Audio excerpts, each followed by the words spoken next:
বিষ্ণু ইসলাম বলেন, আমাদের ফরজ নামাজে যদি কারো ঘাটতি হয়, আমাদের অনেকের এমন হবে যে ফরজ নামাজ পড়ে নাই অলসতা করে, তখন আল্লাহ ফেরেশতাদেরকে বলবেন, কি অবস্থা আমার বান্দার?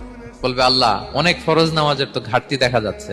তখন আল্লাহ বলবে, উনদুরু হাল্লি আবদি মিন তাতাওয়ু, ফরজে যদি ঘাটতি থাকে দেখো তো আমার বান্দার কিছু নফল নামাজ আছে কিনা। ফেরেশতারা এবার খুঁজে দেখবে, হ্যাঁ এই বান্দার অনেক নফল নামাজ আছে। তখন আল্লাহ বলবে, ঠিক আছে, এই নফল গুলোরে ফরজের ভেতরে ঢুকাইয়া মেকআপ করে দাও। তাহলে বলেন, নফল ইবাদতের দরকার আছে না নাই? কিয়ামতের দিন ফরজ নামাজে ঘাটতি থাকলে নফল নামাজগুলো সেখানে সাবস্টিটিউট করে আল্লাহ তাআলা আমাদেরকে বাঁচাবেন।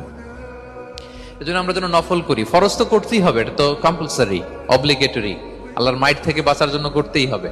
কিন্তু আল্লাহর প্রিয় হইতে হইলে নফল ইবাদত করতে হবে।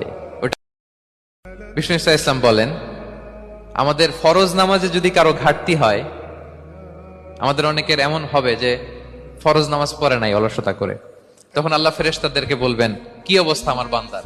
বলবে, আল্লাহ অনেক ফরজ নামাজের তো ঘাটতি দেখা যাচ্ছে। তখন আল্লাহ বলবে, উনদুরু হাল্লি আবদি মিন তাতাওয়ু, ফরজে যদি ঘাটতি থাকে দেখো তো আমার বান্দার কিছু নফল নামাজ আছে কিনা। ফেরেশতারা এবার খুঁজে দেখবে, হ্যাঁ এই বান্দার অনেক নফল নামাজ আছে। তখন আল্লাহ বলবে, ঠিক আছে, এই নফল গুলোরে ফরজের ভেতরে ঢুকাইয়া মেকআপ করে দাও। তাহলে বলেন, নফল ইবাদতের দরকার আছে না নাই? কিয়ামতের দিন ফরজ নামাজে ঘাটতি থাকলে নফল নামাজগুলো সেখানে সাবস্টিটিউট করে আল্লাহ তাআলা আমাদেরকে বাঁচাবেন। এজন্য আমরা যেন নফল করি। ফরজ তো করতেই হবে, এটা তো কম্পালসরি, অব্লিগেটরি, আল্লাহর মাইট থেকে বাঁচার জন্য করতেই হবে। কিন্তু আল্লাহর প্রিয় হইতে হইলে নফল ইবাদত করতে হবে।